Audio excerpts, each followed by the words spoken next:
Hello friends, आप लोग कैसे हो। सोशियोलॉजी मंत्र अकेडमी पर आप लोगों का स्वागत करती हूँ। आज मैं समाजशास्त्र के क्वेश्चन फिर से लेके आई हूँ जो कि बहुत ही इंपॉर्टेंट है।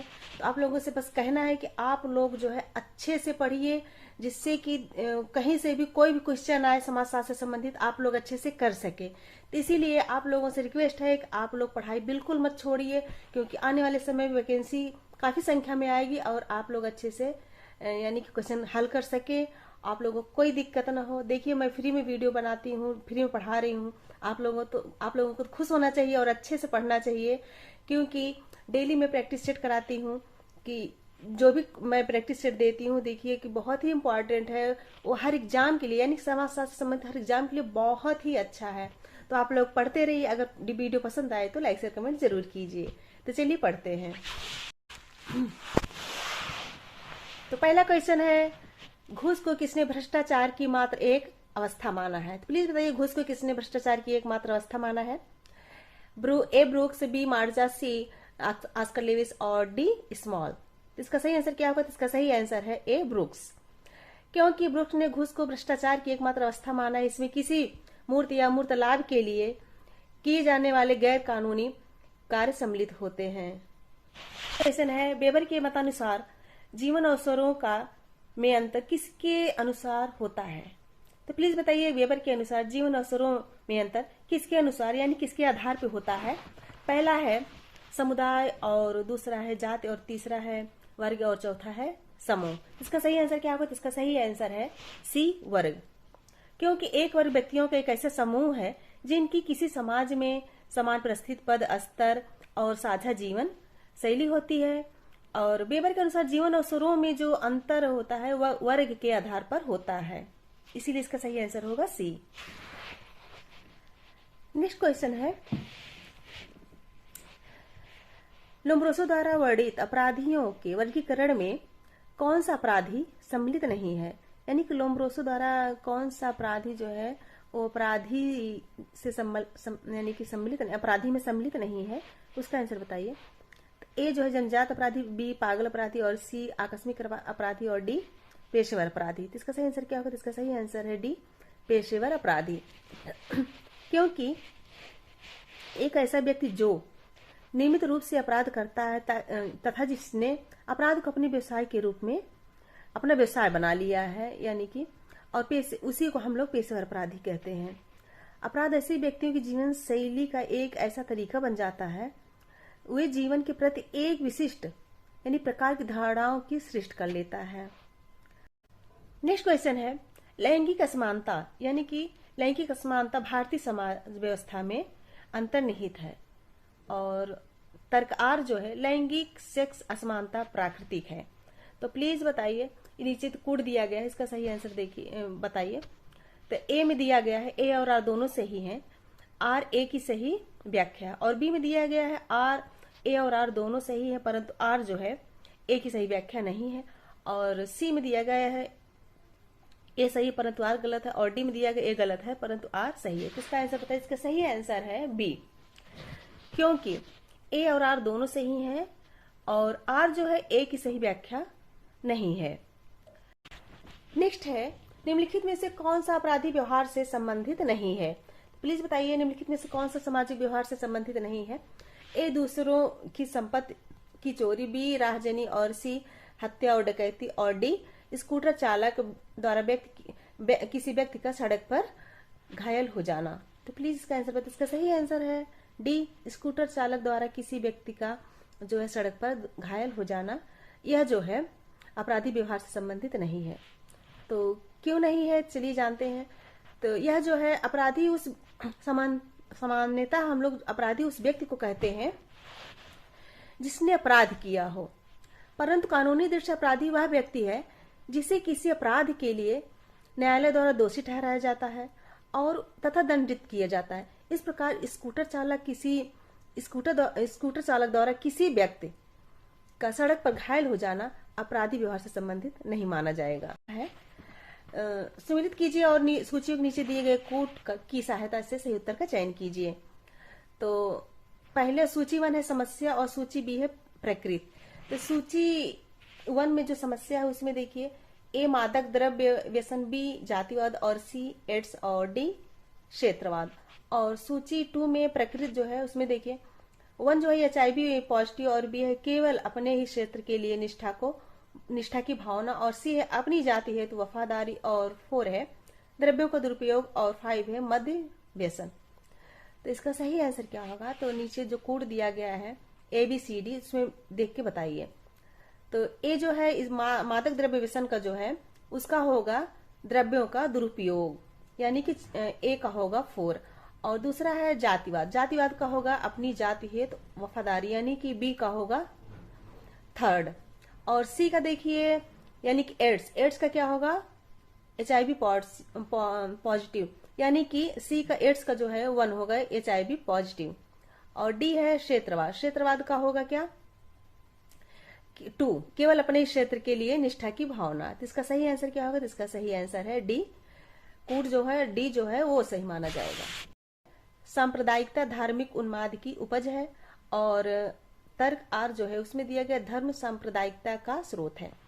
तो इसमें 4 ऑप्शन है।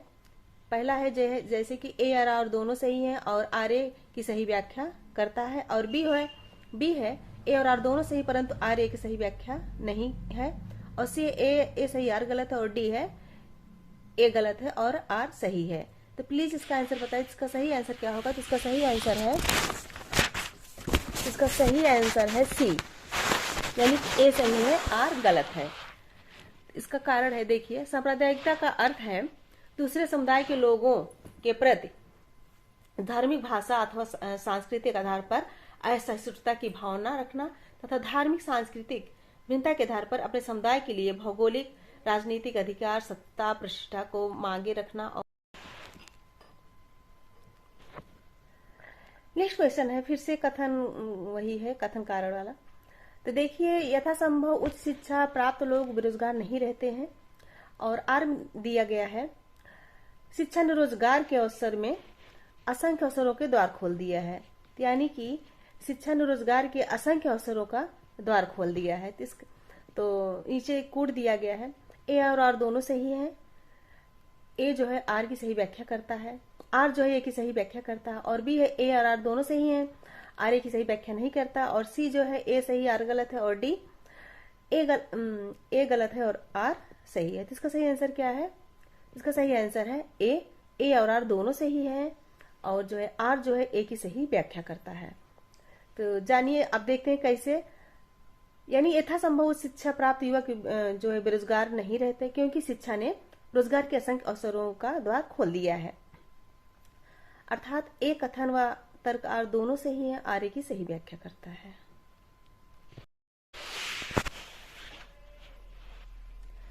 नेक्स्ट क्वेश्चन है, यह सुझाव किसने दिया है कि पंचायती राज व्यवस्था को लोकतांत्रिक विकेंद्रीकृत के स्थान पर विकेंद्रीकृत लोकतंत्र का नाम दे दिया जाए?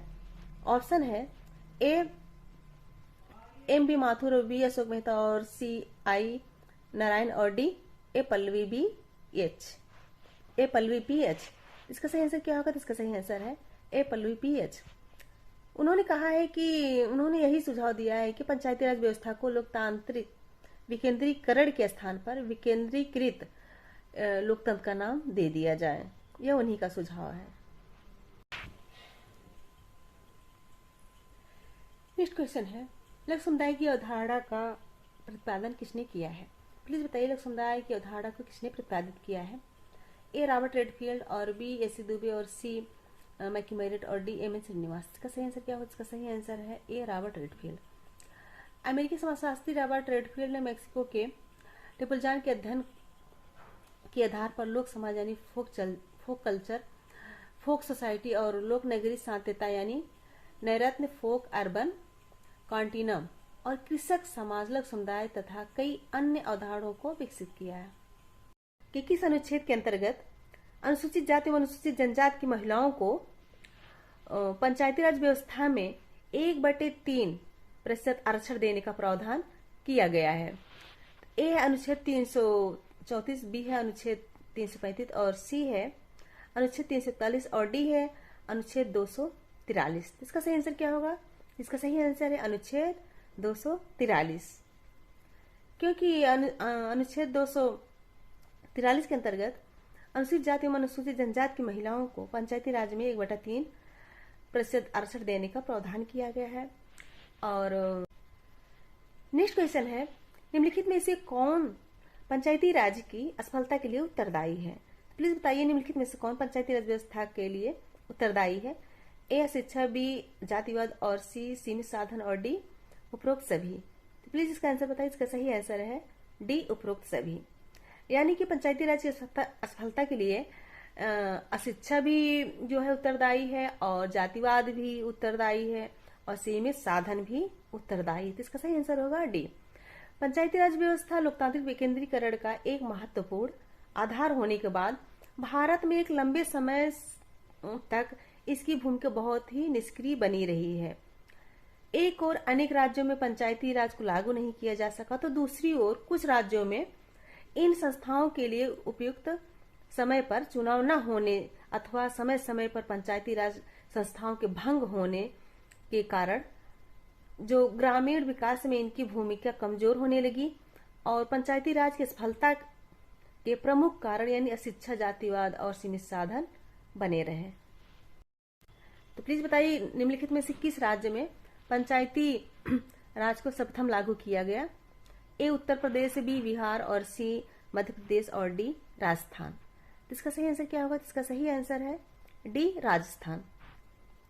क्योंकि पंचायती राज जो है, पंचायती राज व्यवस्था के नवीन जो स्वरूप को राष्ट्रीय विकास समिति द्वारा मान्यता मिल जाने के पश्चात सर्वप्रथम 2 अक्टूबर 1959 को राजस्थान द्वारा इसे अपने प्रदेश में लागू किया गया, और उसके बाद जो है उत्तर प्रदेश, गुजरात, महाराष्ट्र, पंजाब और आंध्र प्रदेश में भी इस व्यवस्था को लागू किया गया। इस प्रकार पंचायती राज व्यवस्था को लोकतांत्रिक विकेंद्रीकरण का एक सशक्त साधन मानते हुए इसके द्वारा ग्रामीण जन सहभाग में वृद्धि करने का अथक प्रयास करने का प्रयत्न किया गया।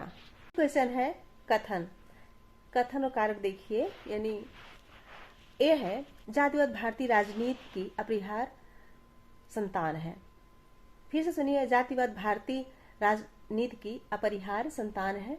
और आर है जातिवाद चुनाव में वोट बैंक हासिल करता है। तो इसका कोड देखिए, नीचे कोड दिया गया है, उसको देखिए।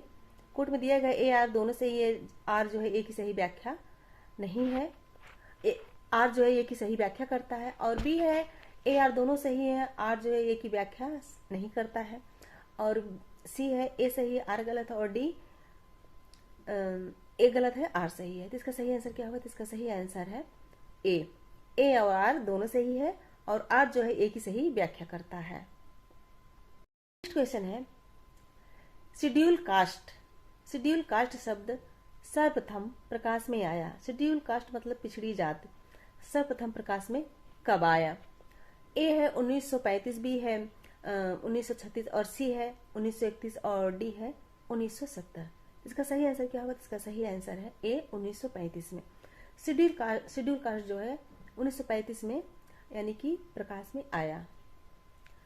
भारत में सर्वप्रथम अस्पृश्य जातियों को अनेक नामों से संबोधित किया गया, जबकि इसे अछूत, अंत्यज, दलित वर्ग, बाह्य जातियां या हरिजन जाति आदि नामों से पुकारा गया। सामाजिक तथा आर्थिक दृष्टि से कमजोर जातियों के उत्थान तथा उन्हें कुछ विशेष सुविधाएं देने के लिए सन 1935 में विधान में ऐसी जातियों की एक सूची तैयार की गई, जिससे कि इस सूची में सम्मिलित सभी जातियों को बाद में अनुसूचित जाति कहा जाने लगा। नेक्स्ट क्वेश्चन है निम्नलिखित में से किस समाजशास्त्री ने जाति के बदलते प्रतिमान पर टिप्पणी की है और यह भी कहा है कि परिवर्तन व्यवहार में हुआ है, वैचारिकी में नहीं? यह कथन किसका है और किसने टिप्पणी की है? ए है के एम कपाड़ी, और बी ए आर देसाई, और सी टी बी बोटोमोर, और डी एस सी दुबे। तो इसका सही आंसर क्या होगा? इसका सही आंसर है डी एस सी दुबे, क्योंकि श्यामाचरण दुबे ने मध्य प्रदेश की स्थानांतरित करने वाली जो कमार नामक आदिवासी जनजाति थी उसी का अध्ययन किया और मानव विज्ञान और समाजशास्त्री जगत में प्रवेश किया। उन्होंने जाति के जो है बदलते प्रतिमान पर टिप्पणी की है, न कि परिवर्तन व्यवहार में हुआ है, वैचारिकी में नहीं। यह पूर्णतया सत्य है। भारत में ग्रामीण विकास कार्यक्रमों को बढ़ाने हेतु स्वर्ण जयंती ग्राम स्वरोजगार योजना ESG-SY को लागू किया गया, यानी कब लागू किया गया, किस वर्ष में? तो ए है 1998 में, बी 2000 में, और सी 1999 और डी 2001 में। तो इसका सही आंसर क्या होगा? इसका सही आंसर है बी 2000 में। भारत में ग्रामीण विकास कार्यक्रमों को बढ़ाने हेतु स्वर्ण जयंती ग्राम स्वरोजगार योजना जो है ESG-SY सन 2000 में लागू किया गया। भारत में ग्रामीण विकास के लिए मनरेगा किस समय से लागू किया गया था? इसका ये बहुत इम्पोर्टेंट है, तो अक्सर सबको पता ही होगा, लेकिन फिर भी देखते हैं। ए है 30 जनवरी 2006, बी है 2 फरवरी 2006 में, और सी है 15 अगस्त 2006 से, और डी जो है 2 अक्टूबर 2006। इसका सही आंसर क्या है? तो इसका सही आंसर है बी 2 फरवरी 2006 से यह लागू किया गया। भारत में ग्रामीण विकास के लिए महात्मा गांधी राष्ट्रीय ग्रामीण रोजगार गारंटी अधिनियम मनरेगा भारत में लागू एक रोजगार गारंटी यानी एक रोजगार गारंटी योजना है, जिसे 2 अक्टूबर 2005 को यह अधिनियम पारित किया गया था।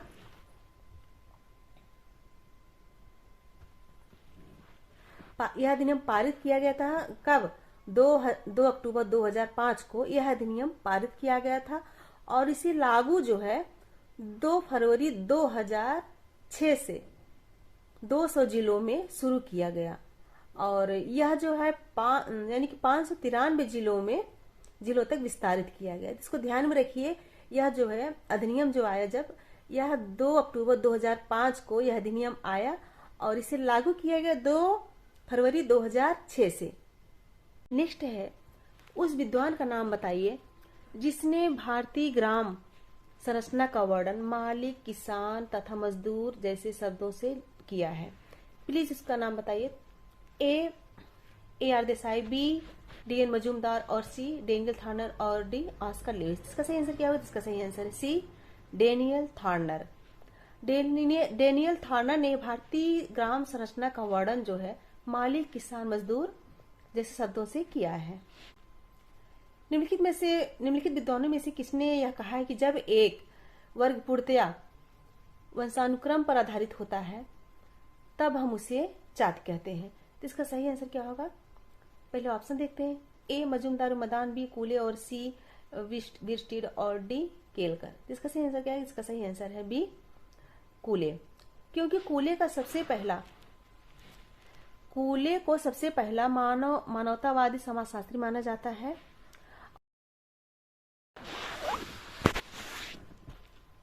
नेक्स्ट है, निम्नलिखित समाजशास्त्री में से किसने यह अवलोकन प्रस्तुत किया है कि जाति व्यवस्था इंडो आर्यन संस्कृत के ब्राह्मणिक संतान है, जिसका पालन पोषण गंगा यमुना के मैदान में हुआ है? यह भी बहुत इंपॉर्टेंट है, तो देखिए। तो ऑप्शन ए जे छट्टन, और बी जे एस घुरिया, और सी आंद्रे बेते, और डी एस सी दुबे। तो इसका सही आंसर क्या होगा? इसका सही आंसर है बी जी एस घुरिये, क्योंकि जी एस घुरिये ने ही भारत में समाजशास्त्र विषय का प्रेरित करने का श्रेय इन्हीं को दिया जाता है। भारत में पैट्रिक गिट्स के बाद बंबई विश्वविद्यालय में समाजशास्त्र विभाग का कार्यभार संभालने वाले घुरिये प्रथम विद्वान माने जाते हैं, और यही कारण है कि कुछ लोगों ने इस विभाग के संस्थापक के रूप में घुरिये को भारत के समाजशास्त्र के पिता की उपाधि से भी विभूषित किया है, और कहा है कि जात व्यवस्था, और उन्होंने यह कहा है कि जात व्यवस्था इंडो आर्यन संस्कृत के ब्राह्मणिक संतान है, जिसका पालन पोषण गंगा यमुना के मैदान में हुआ है। नेक्स्ट क्वेश्चन है, निम्नलिखित में से कौन से समाजशास्त्री ने जजमानी संबंधों का अध्ययन किया है?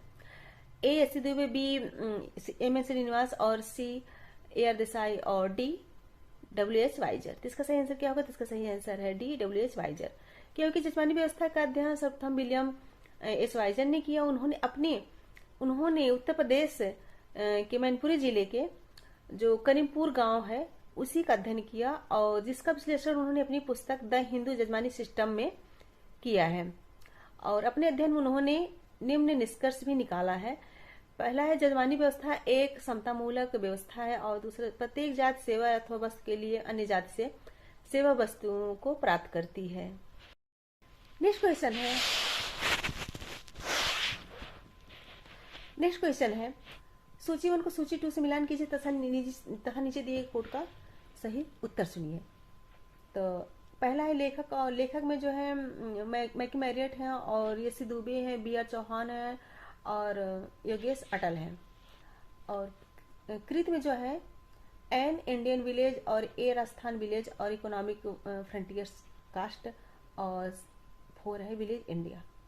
तो इसका मिलान करना है, तो आप लोग बताइए इसका आंसर क्या होगा। तो इसका मैकी मैरियट ने जो है विलेज इंडिया पुस्तक लिखा है, तो इन्होंने जो है ए का जो होगा 4, और बी का एसी दुबे ने जो है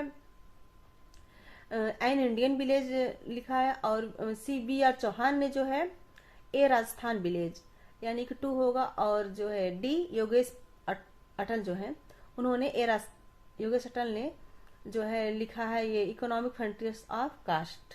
इसका सही आंसर होगा डी। नेक्स्ट क्वेश्चन है, किसने भारत के अनुसूचित जातियों को पिछड़े हिंदुओं के रूप में संबोधित किया है। ए एम श्रीनिवास, और बी जी एस घुरी, और सी एसी दुबे, और डी राधाकमल मुखर्जी। इसका सही आंसर क्या होगा। इसका सही आंसर है डी जी एस घुरी है, क्योंकि जी एस घुरी भारत के समाजशास्त्र के पिता की उपाधि से विभूषित किया गया इनको, और घुरी भारत की अनुसूचित जातियों को पिछड़े हिंदुओं के रूप में संबोधित किए हैं। और उनका विचार है कि इनकी विचारधारा है कि आदिवासी समुदाय को सुरक्षा प्रदान करने की कोई आवश्यकता नहीं, उन्हें तो पिछड़ी हुई जातियों में मिला देना चाहिए, उनका यह विचार था। संविधान के किस अनुच्छेद में किसी जनजाति को अनुसूचित जनजाति के रूप में मान्यता प्रदान करने का प्रावधान है। फिर से सुनिए, संविधान के किस अनुच्छेद में किसी जनजाति को अनुसूचित जनजाति के रूप में मान्यता प्रदान करने का प्रावधान है। ए 342, और बी 340, और सी 344, और डी 341। इसका सही आंसर क्या होगा। तो इसका सही आंसर है ए 342। 342 में किसी जनजाति को अनुसूचित जनजाति के रूप में मान्यता प्रदान करने का प्रावधान दिया गया है।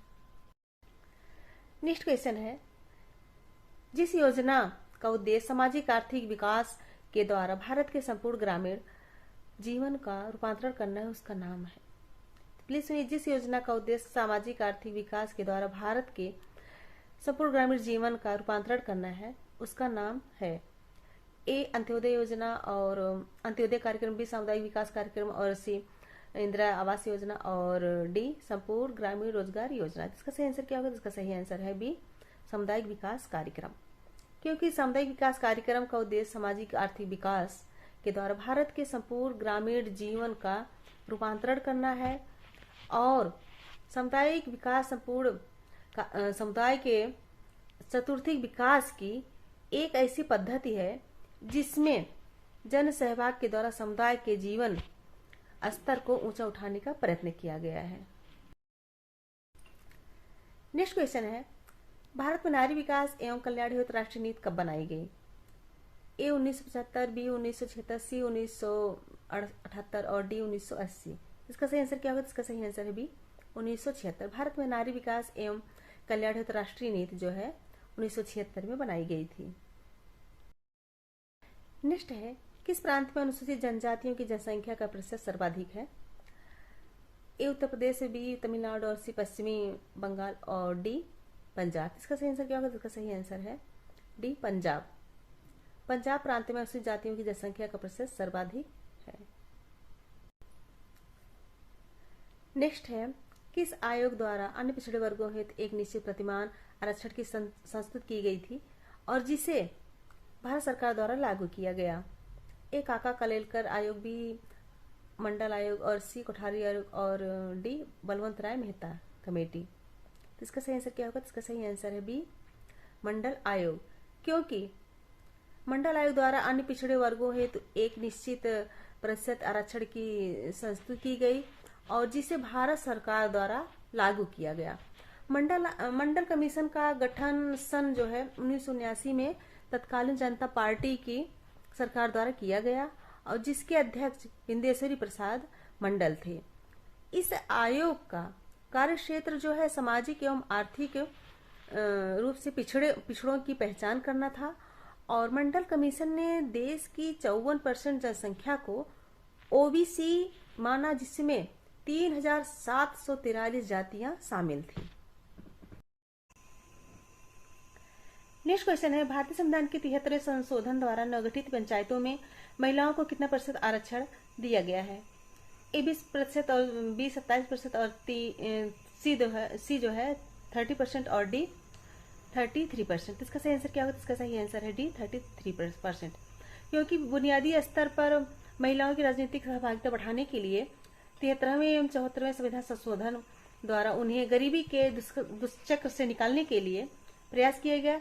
ये अधिनियम शहरी स्थानीय निकायों की भांति ग्रामीण स्तर पर भी निर्वाचन प्रक्रिया में महिलाओं के लिए 33% यानी 1/3 सीट आरक्षित करने की सुनिश्चितता प्रदान की गई।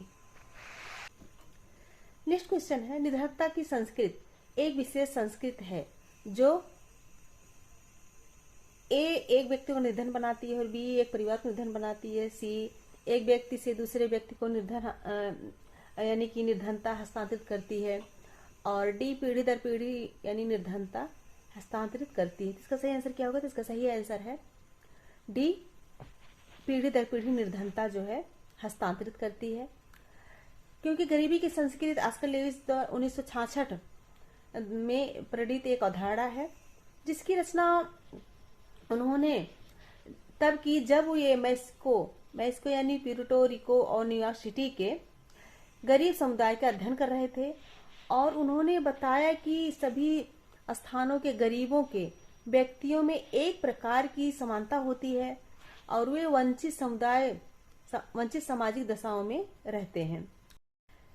नेक्स्ट क्वेश्चन है, जनसंख्या का अध्ययन करने के लिए सामाजिक कोशिका की अवधारणा का उपयोग किसने किया? ए थॉमस माल्थस और बी हर्बर्ट स्पेंसर, सी आर्सेन ड्यूमा और डी डेविड हार्डीमैन। इसका सही आंसर क्या होगा? तो इसका सही आंसर है सी आर्सेन ड्यूमा। क्योंकि समाजशास्त्र शब्द का प्रतिपादन फ्रांस में हुआ और प्रत्यक्षवादी दर्शन के जन्मदाता अगस्त कांट को समाजशास्त्र का पिता माना जाता है, और जो फ्रांस के निवासी थे। समाज संबंधों का जाल है, यह कथन किसका है? A Karl Marx, B TV Bottomore और सी रॉबर्ट बिस्टीर और D R M. MacIver and Page. इसका सही आंसर क्या होगा? इसका सही आंसर है डी आर.एम. मैकइवर एवं सी.एच. पेज। क्योंकि मैकइवर एवं पेज ने ही सोसाइटी के तृतीय संस्करण में, जिसमें जो है सहलेखक चार्ल्स पेज ने लिखा कि समाज रीतियों, कार्य प्रणालियों, मानव व्यवहार के नियंत्रण और सत्ताओं की व्यवस्था है, और यह सतत परिवर्तनशील जटिल व्यवस्था है जिसे जो है समाज कहते हैं।